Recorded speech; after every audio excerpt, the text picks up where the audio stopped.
dando início ao nosso sexto ciclo de palestras literárias da Academia Juiz Forana de Letras. Cumprimento a todos com muita alegria e agradecendo por essa presença assídua nos nossos cursos. Fazendo a minha audiodescrição, sou Ceci Barbosa Campos, presidente da Academia Juiz Forana de Letras, uma senhora idosa, de cabelos curtos, grisalhos, óculos, blusa vermelha, blusinha vermelha, brincos vermelhos e batom vermelho também. Então, passo a palavra à nossa coordenadora do curso, Ana Torquato, que fará a apresentação da conferencista de hoje. Boa noite a todos. Peço desculpas, mas eu não vou conseguir abrir a câmera. Fazendo minha autodescrição, eu sou uma mulher preta, de cabelo curto, estilo Black Power, cabelo preto. Estou usando óculos, apesar de estar com a câmera fechada, uma blusinha polo azul. E vou ler, então, o breve currículo da Ceci. Ceci Barbosa Campos é natural de Juiz de Fora, fez vários cursos na UFJF, Direito, Letras em Inglês e mestrado em Teoria Literária. Exerceu magistério na UFJF e no SES-JF, hoje Uniacademia. Também atuou na pesquisa, extensão, administração e educação especial pela participação no projeto Ellen Keller, convênio entre a UFJF, o Colégio de Aplicação João 23 e a Associação dos Cegos de Juiz de Fora. É membro de academias de letras no Brasil e no exterior, Academia Juiz Forana de Letras, onde é presidente, Academia Municipalista de Letras de Minas Gerais, vice-presidente, Academia Inclusiva de Autores Brasilienses, Associação de Jornalistas e Escritores do Brasil, no Rio de Janeiro e Belo Horizonte, honorária, Conselho de Amigos do Museu Mariano Procópio e outras. Ela tem algumas publicações, entre antologias, capítulos de livros, prefácios e 20 livros solo, sendo o mais recente Literatura Afro-Brasileira, Memória e Contemporaneidade. Então, assim eu passo a palavra para a Ceci para iniciar aí a apresentação dela.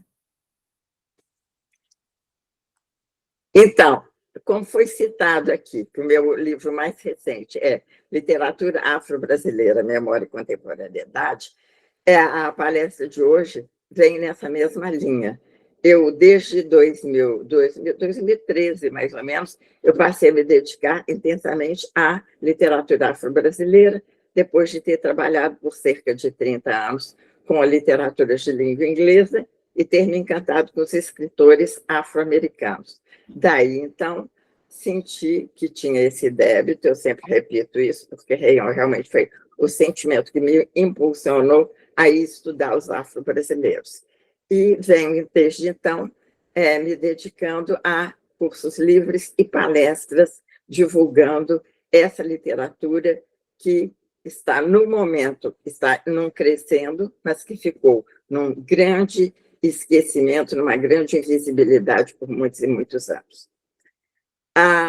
Eu vou abordar hoje um romance da Eliane Alves Cruz, e ela tem 3 livros, 3 romances de metaficção historiográfica, além de outros, numa outra linha, além de literatura infantil e além de também ser uma excelente contista. Dentro dessa linha da metaficção historiográfica, que é o que eu abordo hoje, ela escreveu Água de Barrela, O Crime do Cais do Valongo, e o que nós vamos nos deter com mais cuidado, o Nada Digo de Ti, Quem Te Não Veja. Então, nessa palestra, eu me refiro a esse livro e, especificamente, a mazelas antigas que ainda estão presentes na sociedade brasileira. Eliane Alves Cruz, então, nasceu no Rio de Janeiro, em 1966. Ela fez curso de comunicação social na Faculdade da Cidade e pós-graduação em comunicação empresarial na Universidade Cândido Mendes. Trabalhou trabalhou como gerente de imprensa na Confederação Brasileira de Desportos Aquáticos, onde cobriu 15 campeonatos mundiais, 6 Jogos Pan-Americanos e 6 Jogos Olímpicos. Então, ela já estava assim, com a carreira como jornalista muito bem incrementada, mas despertou para a literatura. E foi justamente esse seu espírito investigativo que provavelmente a levou a ser uma jornalista de formação, que fez com que, a partir do contato com uma tia idosa, que estava para fazer 100 anos, e esquizofrênica, ela passou a se interessar pela história da família.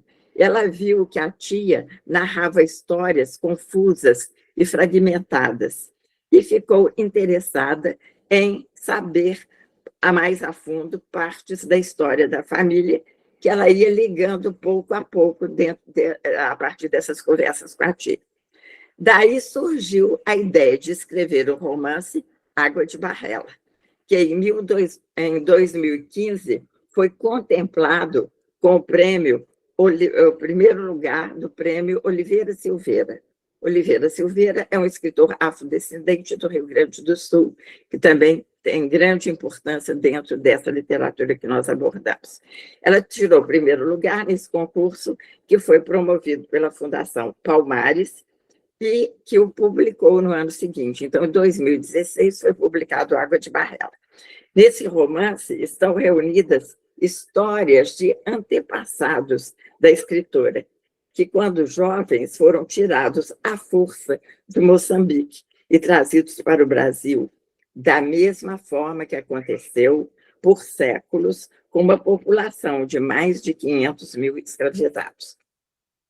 Então, é fato notório que os africanos não vinham parar aqui no Brasil espontaneamente. Eles eram arrebatados, arrancados do seu solo pátrio, lançados nos navios negreiros, melhor chamados navios tumbeiros, porque a grande maioria, inclusive, morria durante a viagem, e chegavam aqui no Brasil e em outros países, onde seriam escravizados. E, então, foi assim que a família dela foi arrancada de Moçambique e vindo parar aqui no Brasil. O romance é uma viagem à ancestralidade da autora e apresenta uma narrativa que é evocada por meio da memória individual da tia e da memória coletiva, por meio dos traumas da escravidão que são narrados nele. Eliana Alves Cruz chama a atenção dos leitores para as desigualdades que existem até hoje e para os problemas derivados de todas essas desigualdades. Assim, por meio da literatura, é feita uma revisitação da história e uma denúncia das violências sofridas pelos africanos. Em 2018, surge outro romance histórico de Eliane Alves Cruz. É esse, o segundo que eu mostrei aí, que é O Crime do Cais do Valongo, em que ela faz uma ficcionalização da história e também com lances de romance policial. O Crime do Cais do Valongo, então, também fala sobre a migração compulsória e sobre o racismo, ainda tão presentes na sociedade brasileira. Nos dois romances, vê-se a relação memória e história, individual e coletivamente. O Crime do Cais do Valongo, a história mistura-se ao romance policial e a autora inspira-se nas escavações ocorridas no local onde, entre 1811 e 1831, desembarcaram homens, mulheres, velhos, crianças, vindos de Angola, Congo e Moçambique, para serem escravizados nos serviços da colônia. Como aconteceu em seu primeiro romance, aqui também, Cruz dedica-se à criteriosa pesquisa sobre a vida do Rio de Janeiro no período que se segue imediatamente à chegada da família real portuguesa. Esse romance foi semifinalista do Prêmio Oceanos, em 2019, além de receber outras premiações. O Crime do Cais do Valongo refere-se a vários estabelecimentos que tinham sido instalados na colônia. Por exemplo, ela se refere a um jornal da época, a Gazeta do Rio de Janeiro, que realmente existiu ao tempo de Dom João VI. E é muito interessante porque ela, nesse livro, ela faz, por exemplo, uma foto, como se fosse uma foto antiga desse jornal, então, com a notícia de um assassinato, que é a parte da ficção, né?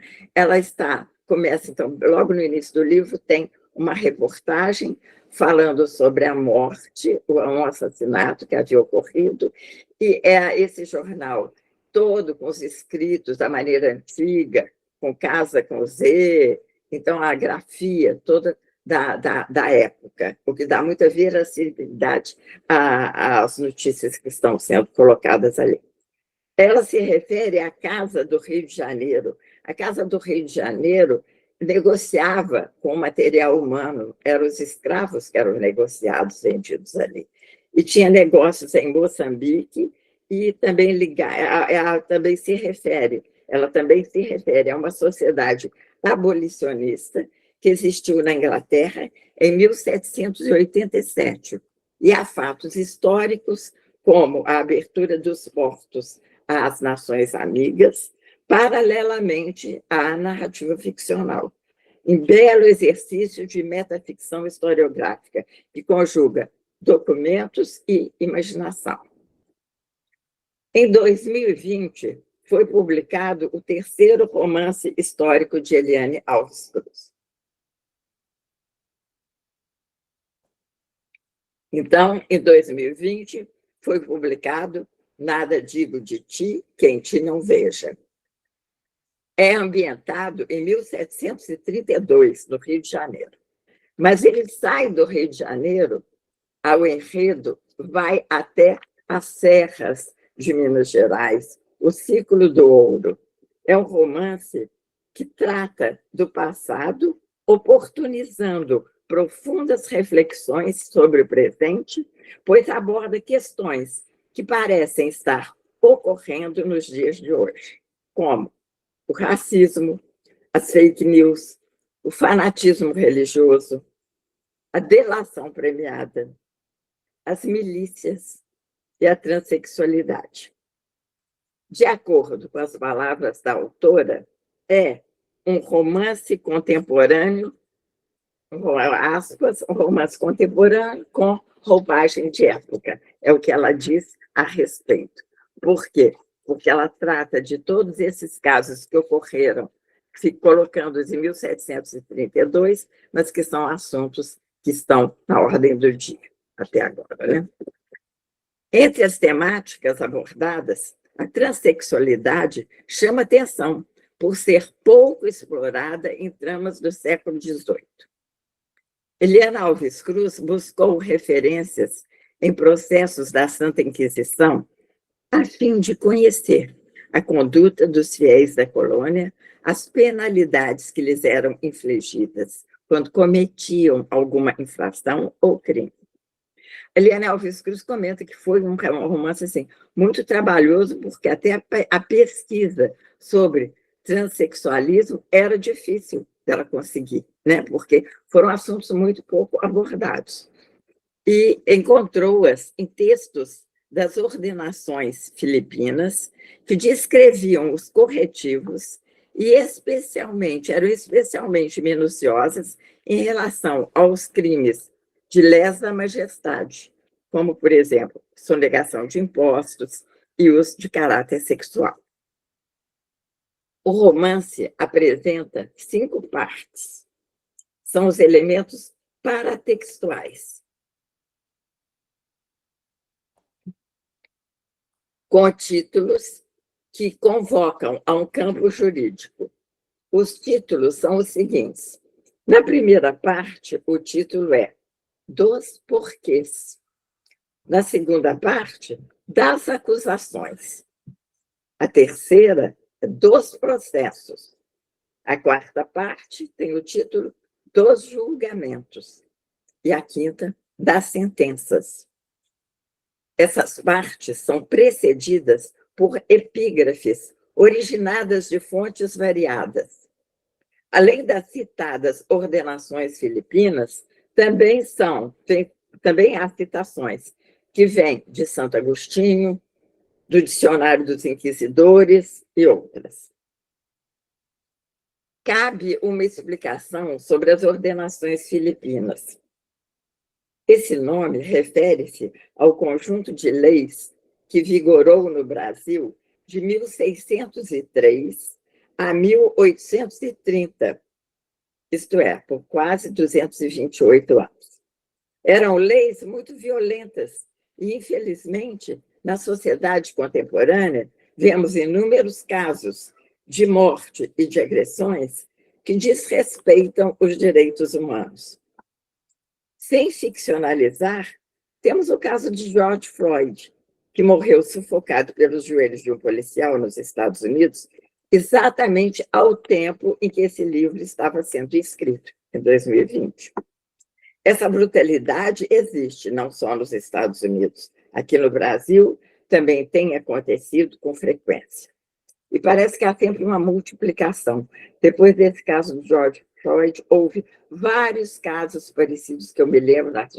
Nós estávamos muito em casa, né, por causa da pandemia, vendo televisão, etc. Então, houve casos até de policiais que sufocando uma mulher em São Paulo, se não me engano, com a pressão sobre o peito dela. Então, essa brutalidade existe também aqui no Brasil e com muita frequência.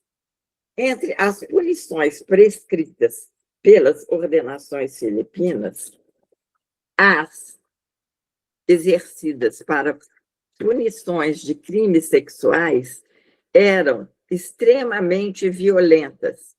E ainda hoje chama a atenção o número de pessoas LGBTQIA+, que são mortas ou agredidas nas ruas. O texto das ordenações filipinas especificava a respeito dos crimes sexuais, de homossexualismo, etc. Cito, toda pessoa, de qualquer qualidade que seja, que pecado de sodomia por qualquer maneira cometa, seja queimado e feito por fogo em pó, para que nunca de seu corpo e sepultura possa haver memória, e todos os seus bens sejam confiscados para a coroa de nossos reinos, posto que tenha descendentes. Então, descendentes não teriam direito algum.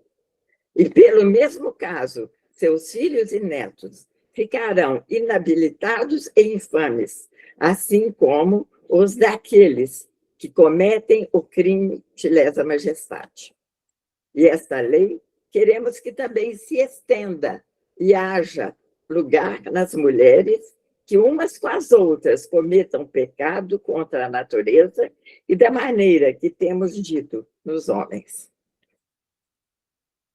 Na primeira parte do romance, cujo título é Dos Porquês, temos epígrafe tirada do Dicionário dos Inquisidores, de Valência, 1494. A epígrafe diz: aquele que violenta a lei será violentado por ela, deixando claro que o castigo virá para o infrator da lei. Temos nessa parte um narrador que se apresenta confessando que é um fofoqueiro dos mais terríveis e promete que vai contar sobre várias vidas. É um narrador em terceira pessoa, que não participa dos incidentes, mas tudo vê e tudo sabe. Podemos entendê-lo como um cobrador no caso aí da Inquisição, cobrador de impostos, por exemplo, ou inquisidor, funcionário que visita a colônia para observar o comportamento das pessoas. Assim, ficamos sabendo da existência das duas mais importantes famílias do Rio de Janeiro, ficcionalizadas por Eliane Alves Cruz. Serão personagens principais do seu romance, a família Gama, as famílias Gama e a família Muniz. E tomamos conhecimento de que essas pessoas, embora admiradas na sociedade, são pessoas que têm vidas duplas e triplas. E também praticam muitas falcatruas e estão envolvidos em muitos negócios escusos. Membro dessa família, o filho mais novo dessa família é o Felipe Gama. O patriarca é o Antônio Gama. Antônio Gama, que teve 2 filhos de um primeiro casamento e de um segundo casamento com Manuela, bem mais jovem do que ele, teve o filho Felipe Gama. Felipe Gama é jovem, rico e branco. É noivo de Cianinha Muniz, a outra família muito importante. Interessante que essas duas famílias também sofrem um grande preconceito, porque são descendentes de judeus. Os descendentes de judeus também eram muito visados. E, então, ele é noivo de Cianinha Muniz. E a preocupação das mulheres concentra-se no enxoval e na festa que celebrará este casamento, que causa uma grande sensação na colônia. E é um casamento também muito conveniente para ambos os lados, dos Gama e dos Muniz. Entretanto, Felipe é amante de Vitória, mulher trans, que nasceu no Congo e que chegou ao Brasil como homem, com o nome de Manuel Dias. Depois de conseguir comprar sua alforria, com a liberdade de escolher o nome com o qual se identificava, escolheu ser apenas Vitória. Passou a vestir-se como mulher e era encarado como a encarnação do diabo e do pecado. Considerado uma bruxa curandeira, que ele entendia muito a respeito de ervas que seriam curativas para várias doenças.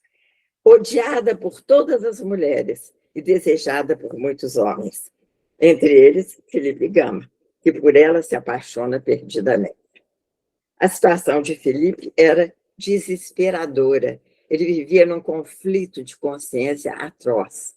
Educado como católico, a grande influência que tinham os padres e as personalidades importantes da igreja dentro daquela sociedade colonial, ele tendo que cumprir todas as suas obrigações religiosas, confessar, comungar, etc., e incorrendo no pecado mais terrível, mais violento, como era considerado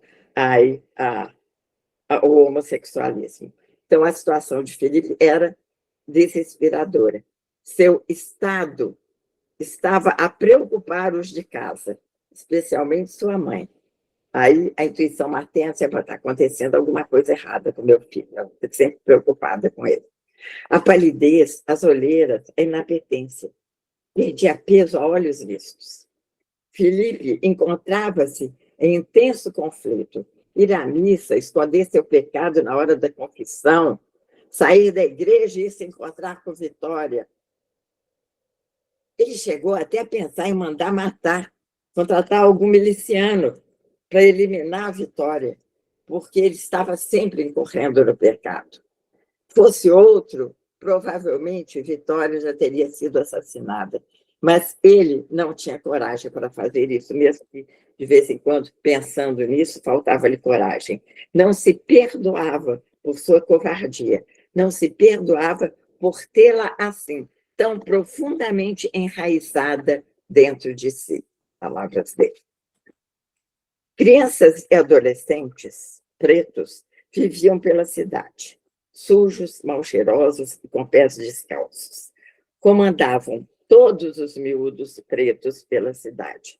As descrições da cidade do Rio de Janeiro são muito interessantes também, porque ela comenta sobre toda a beleza natural da cidade, cita vários lugares lá do Rio de Janeiro, e, ao mesmo tempo, fala da profusão de insetos, de doenças, de sujeira, de lixo. Então, há esse contraste evidente entre as belezas naturais e o estado em que vivia a cidade. Então, aqui, a respeito dos meninos, nós já temos essa descrição. Esses garotos eram, muitas vezes, usados como mensageiros. Então, eles faziam esse tipo de bico, né? Levar uma mensagem de amantes, namorados, essas outras coisas escusas. Eram mensageiros e tinham a incumbência de entregar bilhetes despistadamente a homens e mulheres que queriam se contactar com seus amantes ou que mantinham negócios ilícitos. Cartas anônimas também eram muito usadas para difamar, ameaçar ou intrigar pessoas sabidamente endinheiradas e que, para se livrarem de chantagem e de divulgação de suas falhas, estariam dispostas a pagar vultosas quantias. Essas cartas geralmente terminavam com a frase: "Nada digo de ti quem te não veja", que é justamente a inspiração para o título do romance de Helena Alves Cruz. Muitas notícias falsas ou verdadeiras propagadas por esse meio levavam à separação de casais, à desagregação familiar e a enriquecimento ilícito. A família Gama, proeminente na sociedade do Rio de Janeiro, enriqueceu extraindo ouro das minas. Eles tinham, inclusive, a propriedade de algumas minas em Minas Gerais. E, por esse caminho, sonegando impostos, vendendo escravizados a prazo e com juros, e revendendo artigos produzidos na Inglaterra. Entretanto, os Gama eram invejados e considerados uma família exemplar pela sociedade. Como ressaltamos, os habitantes da colônia eram cuidadosamente investigados e, com frequência, chegavam ao Brasil os inquisidores, designados pelo Tribunal do Santo Ofício. Era muito importante essa investigação, porque eles vinham justamente para verificar de que forma a coroa estava sendo passada para trás, né? E esses moradores da colônia estariam, então, fazendo negócios escusos, sonegando impostos, fazendo superfaturamento, etc. Inclusive, às vezes vinham inquisidores para mostrar que construção de igrejas estavam ficando num preço absurdo, porque eram realmente superfaturadas em grande quantidade. Então, vinham esses inquisidores designados pelo Tribunal do Santo Ofício para verificar o procedimento dos fiéis. Um personagem importante do romance é Frei Alexandre Saldanha Sardinha, que veio justamente para fazer essa verificação quanto à vida desses que provavelmente eram descendentes de judeus e essas questões ilícitas de superfaturamento, etc. E o Frei Alexandre chega com a intenção de verificar as contas relativas à construção de templos que estavam atingindo valor exorbitante. As famílias Gama e Muniz sabiam que, provavelmente, seriam investigadas, pois, tendo acumulado uma grande fortuna e se envolvido em muitos negócios, não podiam ser considerados insuspeitos. Então, existia uma grande tensão. Logo que começaram a ouvir falar que o inquisidor ia chegar na colônia para fazer as investigações, eles já ficavam imaginando várias maneiras de bajular esses inquisidores, etc., para conseguir escapar, né?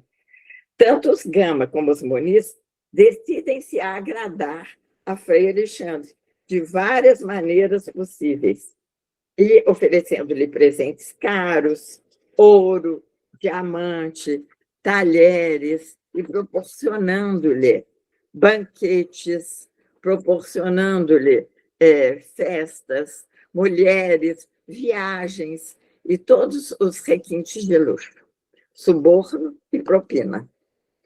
Então, estão aí evidentes. Frei Alexandre manifesta interesse em visitar a capitania de Minas Gerais e conhecer as minas de ouro. Tem o apoio dos Gama para a organização da viagem e ganha de presente um escravo, o Zé Savalu, que seria de grande serventia. Os Gama também sugerem que o filho mais novo, Felipe, acompanhe o Frei Alexandre nessa viagem para visitar as minas de ouro de Minas Gerais. E tudo isso seria em proveito próprio, pois mandando Zé Savalu e Felipe Gama para fora da colônia, eles estavam visando o interesse da família. O Zé Savalu tinha sido criado junto com Maria Quitéria e com a Cianinha. Cianinha é a noiva do Felipe Gama. Então, os três tinham sido criados juntos como crianças, mas depois a Cianinha se apaixona pelo Zé Savalu. Então, mandando o Zé Savalu embora, já um dos problemas já ia ficar solucionado. E as suspeitas a respeito do Felipe Gama com a Vitória também teria essa vantagem com a saída dos dois da colônia. Então, assim, ao mesmo tempo em que agradavam Frei Alexandre, as famílias Gama e Muniz tiravam de cena o filho e o escravo. A viagem a Minas Gerais mostra um cenário muito parecido com o que nós encontramos hoje em dia nos garimpos da Amazônia, descritos frequentemente nos noticiários que mostram a corrupção, a prostituição, a destruição ambiental e o crime. O que acontece na exploração das minas durante o ciclo de ouro em Minas Gerais apresenta o horror que atingiu a vida dos escravizados. Nas minas, existia a preferência por trabalhadores baixos, porque os túneis eram de pouca altura. Então, por isso, esses trabalhadores seriam preferíveis. Além da deterioração dos pulmões devastados pelo pó, os escravizados tornaram-se, em grande número, cegos, em virtude dos estilhaços de pedras. E também havia um grande número de escravizados que ficavam surdos por causa do barulho contínuo das marretas nas rochas. O destino dos escravos mais fortes também não era nada promissor. Então, pensando que só os mais baixinhos que iam trabalhar nas minas e passar por isso tudo, não. O futuro dos mais fortes e viris também era muito perigoso. Não era nada alvissareiro, porque eles muitas vezes provocavam paixões nas mulheres e nas filhas dos senhores, caso em que o fim previsto seria a sua castração. Em dado momento da narrativa, Zé Savalu entende que este é o destino que lhe está reservado, que, voltando ao Rio de Janeiro, a sua sorte está selada, e daí ele se empenha em fuga desesperada, tendo sempre a ajuda de Felipe Gama, que era um amigo leal. A viagem até Minas Gerais é cheia de aventuras. A difícil travessia dos rios, os deslizamentos de terra, as dolorosas picadas de cobras e insetos, os desabamentos das minas, tudo é descrito com minúcias que horrorizam os leigos, principalmente porque representam fatos verídicos de sofrimento e exploração do ser humano. Eliana Alves Cruz explica, aspas, a estrada real que levava às minas era longa e perigosa. Os primeiros grandes inimigos a vencer eram as poderosas serras cheias de desfiladeiros, rios, quedas d'água, bichos, ataques dos indígenas e salteadores. Fecha aspas. Ao Rio de Janeiro chegavam navios abarrotados de gente que vinha do reino e de outras partes do mundo. Gente de todo tipo, incluindo piratas e corsários, todos ansiosos pela viagem, que realizaria seus sonhos de riqueza sem imaginar as febres, os indígenas, o frio e outros males que iriam enfrentar meses a fio e até anos, porque essa viagem demorou de 2 a 3 anos. Por mais de 2 anos, o grupo ficou afastado do conforto e do luxo a que estavam acostumados. E muita coisa aconteceu no Rio de Janeiro nesse período. Na casa de Dona Branca Muniz, sua filha, Cianinha, e as outras mulheres voltaram a bordar o enxoval, porque já estavam na perspectiva do regresso de Felipe Gama. Então, aguardavam a volta de Felipe e Quitéria, mulher de Savalu, continuava servindo à família, até que foi alugada para a casa de Antônio Gama.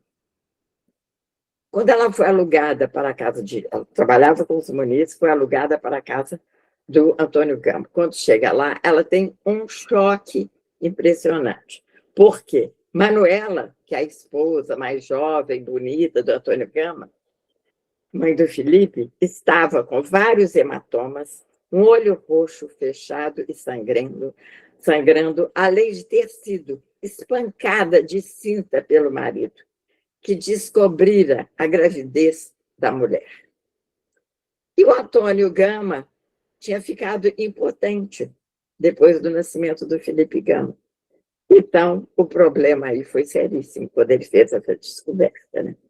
Sendo impotente, de acordo com o título 25 das Ordenações Filipinas, não havia nenhum resquício de dúvida ou piedade nesta situação.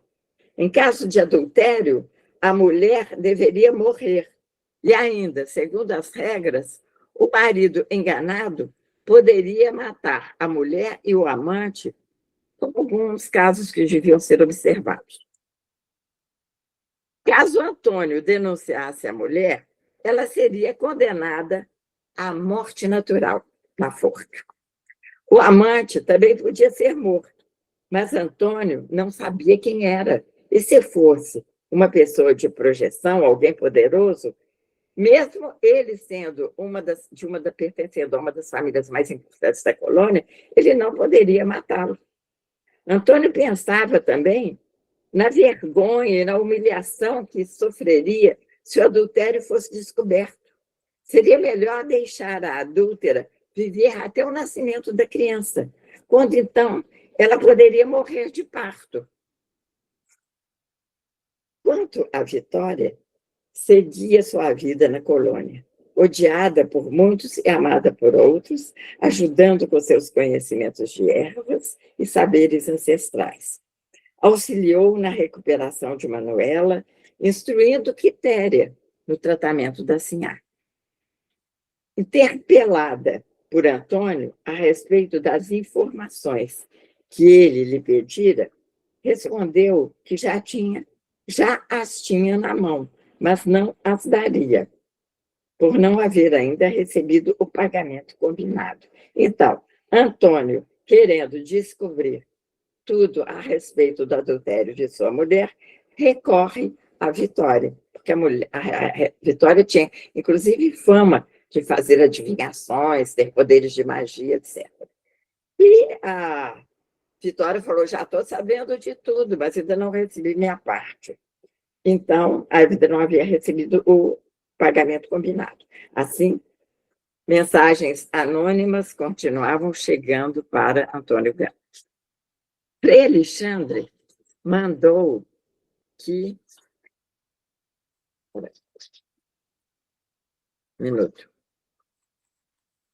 Enquanto isso, Felipe Gama e seu irmão Baltazar estão a caminho, voltando lá das serras de Minas Gerais, a Minas de Ouro, para o Rio de Janeiro. E estão voltando com Savalu e outros escravizados, com os mesmos perigos que já haviam enfrentado nos outros momentos. Frei Alexandre também retornava ao Rio de Janeiro. Chegaria 3 meses, aproximadamente 2 ou 3 meses depois de Antônio Gama, os irmãos Gama. A emoção de Quitéria e Savalu, ao se reencontrarem, é belamente descrita.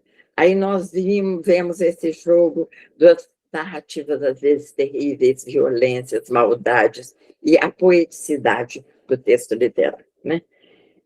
Manuela, depois de longo tempo sofrendo, sorri novamente ao receber o filho em casa. 6 homens que fazem parte do grupo de Felipe e Baltazar acomodaram-se na casa de Antônio Gama, o pai de Felipe. E foram muito bem recebidos lá, tomaram banho, ganharam roupa, comida saborosa, enquanto esperavam o momento de receberem o pagamento pelos serviços prestados por aquele longo período nas Minas de Ouro de Minas Gerais. Entretanto, foram todos mortos por Antônio e Baltazar, depois daquele recebimento em casa com boa comida, banho, roupa, etc., eles são mortos friamente. Para eles, para Baltazar e Antônio Gama, aqueles homens, cito, aqueles homens sabiam demais, sabiam de todo o trajeto oculto na mata, sabiam dos pontos clandestinos de apoio, sabiam o que carregavam e o que estavam sonegando à coroa. Sabiam. E saber não era uma boa coisa para a gente preta. Savalu entendeu que escapara porque Felipe lhe dera cobertura e temia o que lhe aconteceria. E assim, ele e seu grupo ficaram a salvo. Vitória procurou Antônio para lhe dar as informações pedidas e receber o pagamento que lhe era devido, mas não chegou a fazer isto porque Antônio se suicidou, trancou-se no quarto e deu um tiro no próprio ouvido. Algum tempo depois, Frei Alexandre chega de volta ao Rio de Janeiro. Seu objetivo principal era desmoralizar as duas famílias. Com provas suficientes contra elas, faz a denúncia publicamente. No anúncio do julgamento, coloca também o nome de Vitória, que aparece na hora da sessão pública. Os julgamentos naquela época eram todos feitos em praça pública, tanto no Brasil como nos Estados Unidos. Havia aquelas sessões com aquelas plataformas, aquele tipo de palcos, então lá em cima havia os acusadores, etc. Então, no anúncio do julgamento, aparece a Vitória, o nome de Vitória, e ela aparece pessoalmente, com as mãos amarradas, muito machucada, cabeça raspada, sem aquele cabelo do qual ela tanto se orgulhava. Ela cuidava muito bem do cabelo, e era o símbolo da mulher que ela sempre sentiu ser. Frei Alexandre mandou que ela falasse, esperando que ela acusasse Felipe. Mas ela não se referiu a ele. Sabia que o rapaz não tinha forças para viver abertamente as suas verdades e perdoou a sua falta de coragem. Todavia, fez com que todos soubessem de suas descobertas e assim desmoralizou a família Muniz, atingindo inclusive o padre Diogo. Padre Diogo é um dos membros da família Muniz, que era irmão da Branca Muniz, mãe de Cianinha. O padre Diogo também nutria uma paixão oculta, aí no caso, pelo Felipe Gama. E ele escrevia em seus diários. A Vitória, sabendo disso, descobriu porque ela tinha comparsas dentro dos empregados lá da fazenda, dos escravizados. Então, sabia que ele sempre ficava escrevendo. Então, ela chegou à conclusão que ela tinha que pegar os diários do padre Diogo. Então, ela livrou a pele do Felipe Gama, mas acabou com todos os outros membros da família Muniz e da família Gama. Então, ela desmoralizou-os, atingindo inclusive o padre Diogo, irmão de Dona Branca Muniz. O padre, que pregava Tanta retidão, era considerado um homem santo. Moral e bons costumes, foi desmascarado perante a multidão. Houve grande tumulto. A Vitória jogou pedaços dos diários para o público. Então, uns pegavam umas folhas do diário, outros gritavam. Então, foi um tumulto completo. Algumas pessoas corriam, outras discutiam. Vitória foi presa. Padre Diogo e Frei Alexandre foram desmoralizados. Por quê? Padre Alexandre era o amante da Manuela. Então, era o pai da criança, Frei Alexandre. Foram desmoralizados e Felipe foi visto de relance no meio da multidão. Depois desapareceu. Savalu parte com sua família, pretendendo recomeçar uma nova vida, inclusive com as 2 partes do tesouro que ele e Felipe haviam encontrado. Lá nas Serras de Minas Gerais foi encontrado um tesouro que ficou dividido entre Savalu e Felipe. Mas Felipe depois deu a sua parte para o Savalu, pedindo a ele que, em caso de necessidade, que ele salvasse Manuela, a mãe dele. E Savalu, então, fica com as 2 partes, com o tesouro integral e parte com a sua família, e inclusive Manuela e a nenenzinha que nasceu, que se chama Felipe. Bom, Felipe não Cianinha vê sua vida desmoronar. Por quê? Felipe desaparece, existe aquele tumulto, toda a família dela desmoralizada. Veste-se de noiva e passa a vagar pelas ruas. Ficou conhecida como a Mendiga Nudente. Frei Alexandre fica preso no convento do Carmo. Tentou se defender, dizendo que era caluniado e procurou, com chantagens e artimanhas, conseguir a liberdade. Mas foi tudo inútil. Chegamos às considerações finais. Eliana Alves Cruz é uma das grandes escritoras afro-brasileiras que, além dos romances históricos, todos premiados, que inclusive Nada Digo de Ti, que a gente não fez, recebeu o prêmio de diretoria da União Brasileira de Escritores. Tem se destacado também na literatura infantil, na literatura juvenil e como contista.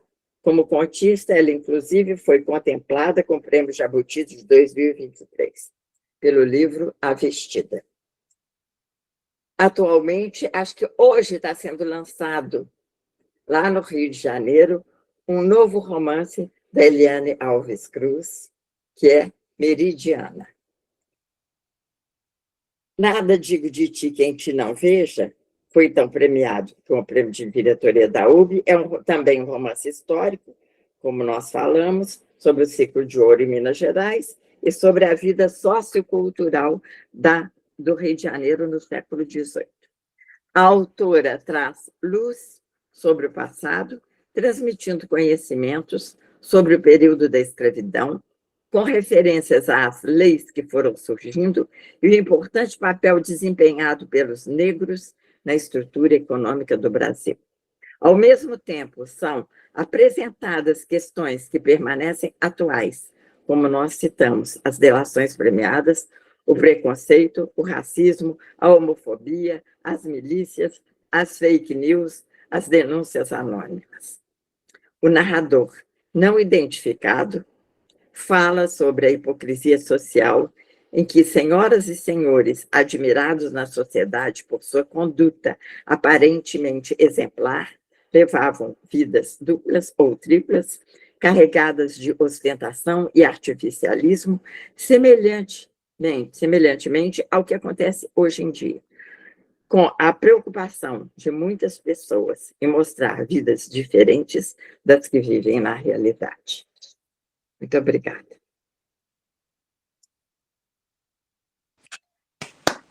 Muito bem, Ceci. Um didatismo, uma clareza de exposição que nos deixa encantados, não é, gente? E estão inscritos para conversar com você, primeiro a Erilda, depois Denise Doro, depois Renata Dalbó. Por favor, com você, Erilda, depois Denise, depois Renata. Parabéns, Ceci. Parabéns. Muito obrigada. Parabéns. Muito obrigada a todos. Todos e Uma todas. maravilhosa palestra. Estão me ouvindo? Está, mas está dando uma certa microfonia. Fala mais de perto. Certo. Estou muito grata pelo momento. Que maravilhosa palestra sobre os afrodescendentes. É um tema relevante, pouco citado por poucos, aliás. Incrível, porque muitas vezes fica um assunto invisível para tantos. Gratidão, presidenta Ceci, pela aula minuciosa e tão especial. Estou emocionada e feliz por esse momento. Gratidão.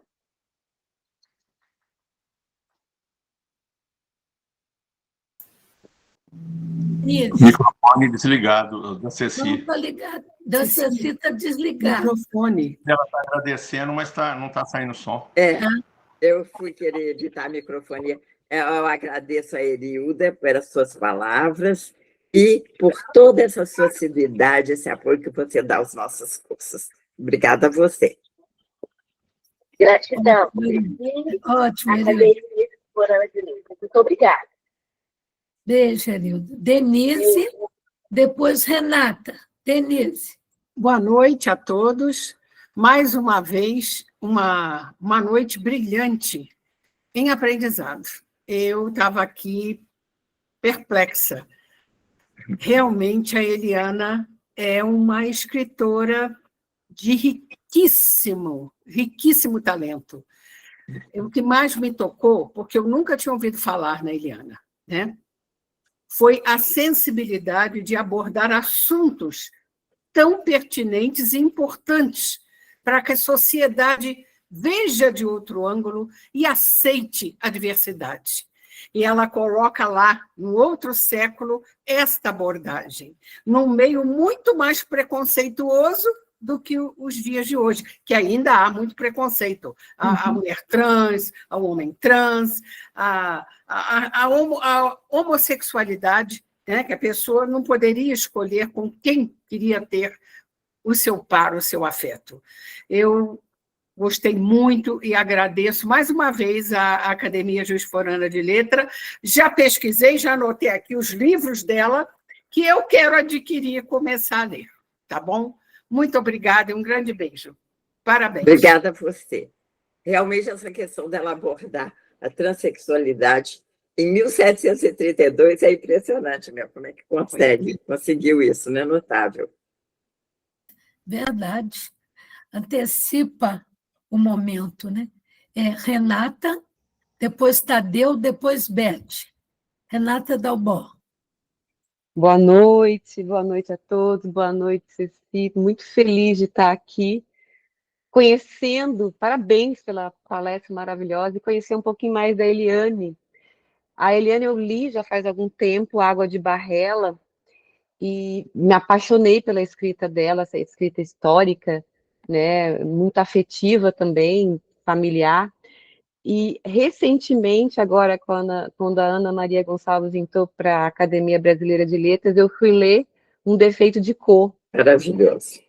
E achei a escrita das duas, assim, que dialogam em vários níveis, né? Histórico, afetivo, estético, e ambas mergulham, assim, nas heranças, né, da escravidão no Brasil, mas fazem a partir dessa voz da perspectiva das mulheres negras, né? O que tu diz, assim, Ceci?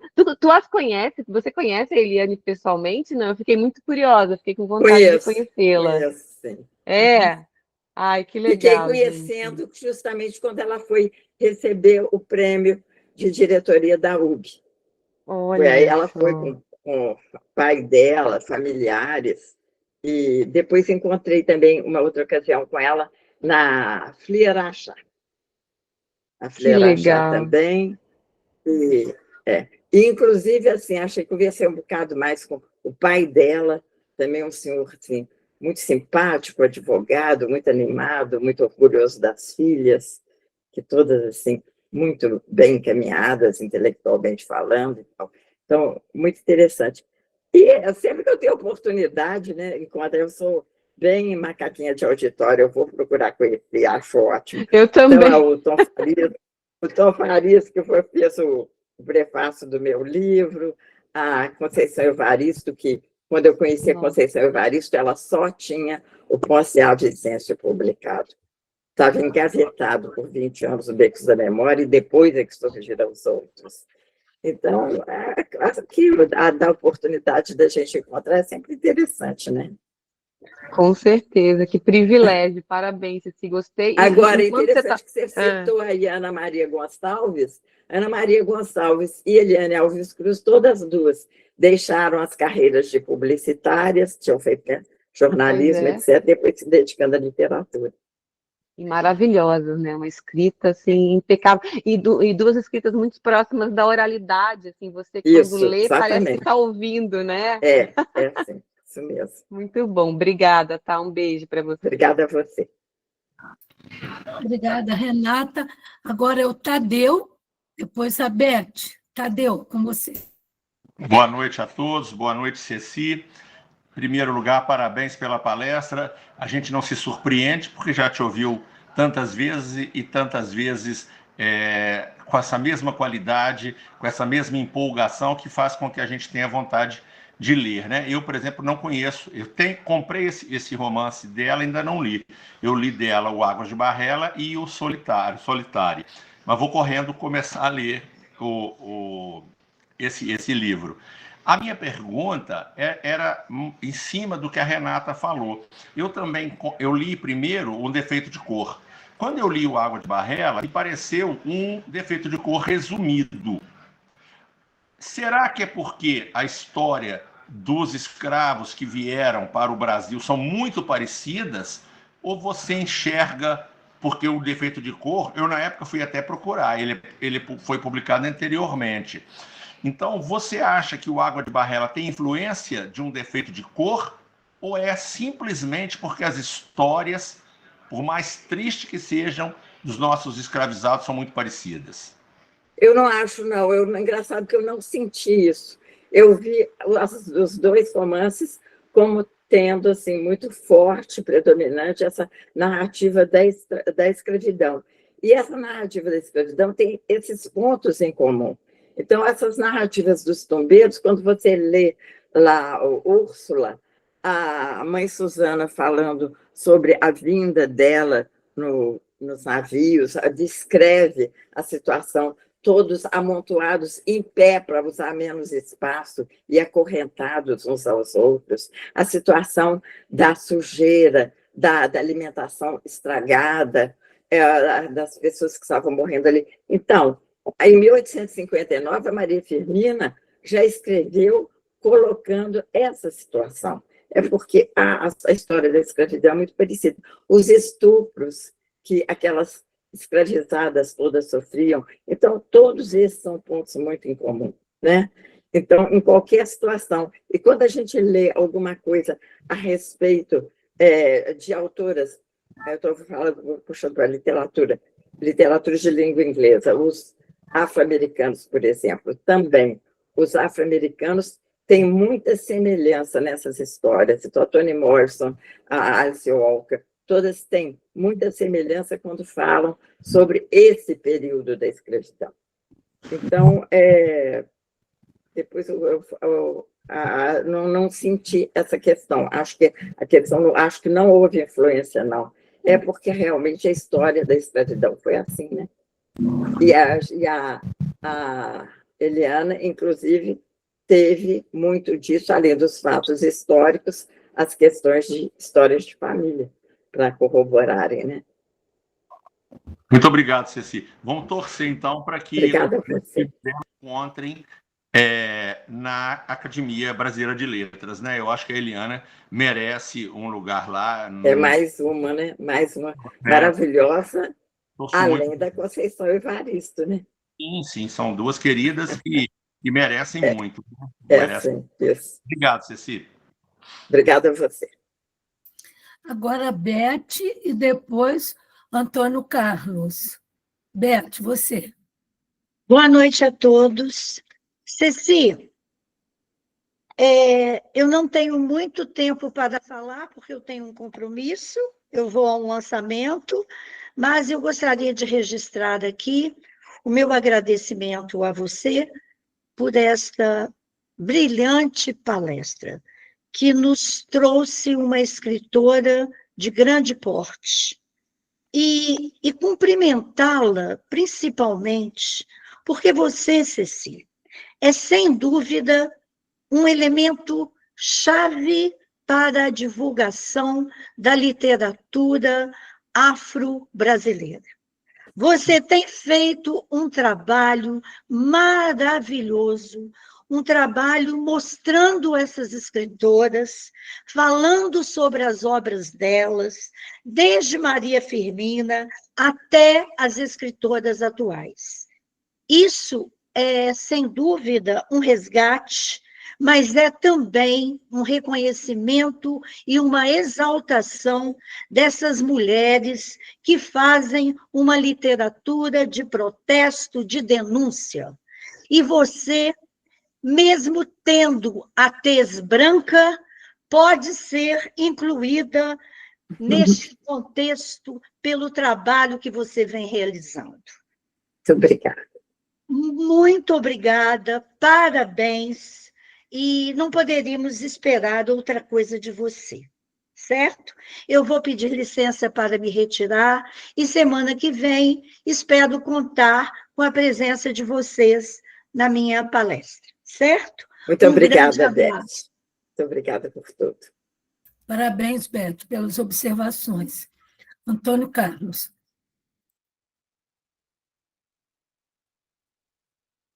Abre o microfone, Antônio Carlos.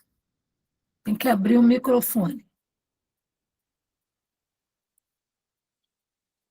Esse primeiro aí embaixo. Aperta nele.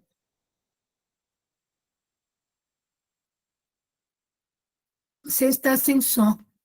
Você tem que apertar nesse microfoninho aí. Agora parece que sim, não? Sim. Falta Sim, de sim. costume com a modernidade. Boa noite a todos e todas acadêmicas, né? No primeiro momento, os meus agradecimentos em fazer parte dessa histórica e pioneira Academia Juiz Forana de Letras. Já uma longa história, muita riqueza pelo conteúdo e pelos participantes. Sinto-me muito honrado, muito feliz, e vou ter uma excelente aprendizagem a partir desse momento, dessa tarde, e espero também prestar minha colaboração um pouquinho fora da área de vocês, a maioria aí na literatura. Eu sou um arquiteto, mas espero também poder contribuir, mesmo que modestamente. E assistindo essa palestra fantástica aí da Ceci, eu não sei se ainda hoje existem. No meu tempo de faculdade, há algumas décadas atrás, mais de 50 anos, nós tínhamos todo início de ano as aulas magnas. Então, eram professores que eram convidados e realmente faziam exposições maravilhosas. Essa é a minha primeira participação aqui na academia, e considero essa palestra da Ceci uma verdadeira aula magna para mim, pela simplicidade, pelo conhecimento, pelo brilhantismo, por todos os aspectos. Então, parabéns, Ceci, parabéns, acadêmicos, e muito obrigado a todos e todas participantes. Boa noite. Muito obrigada, Antônio Carlos. Não há mais inscritos.